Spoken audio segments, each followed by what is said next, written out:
মুভির শুরুতেই আমরা জঙ্গলের ভেতর একজন লোককে দেখি যার নাম ঈশ। সে একজন বায়োলজিস্ট আর নিজের রিসার্চের কারণে শহর থেকে অনেক দূরে জঙ্গলের মধ্যে থাকছিল। একদিন এই রিসার্চের সময় জঙ্গল থেকে একটা বিষধর সাপ তাকে কামড় দেয়। ঈশ আতঙ্কিত হয়ে যায় আর এখানেই তার ফোনটাও পড়ে যায়। এখন সে কাউকে সাহায্যের জন্য ডাকতে পারে না। নিজেই সে কামড়ের জায়গাটা চুষে বিষ বের করার চেষ্টা করে, কিন্তু তাতেও কিছু হয় না।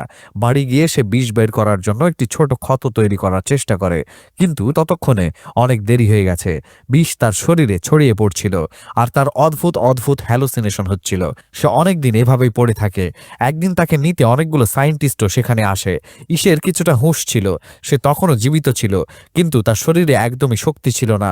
সে সাহস করে ওদের ডাকতে চেষ্টা করছিল, কিন্তু কোনো আওয়াজ বের করতে পারেননি। আর এদিকে সবাই এটা জেনে চলে যায় যে ঈশ এখানে নেই। এরপর সিন কাট হয়ে কিছুদিন পরের আরেকটা সিন দেখানো হয়। সে হাতে যে কাঠ দিয়েছিল এখান দিয়ে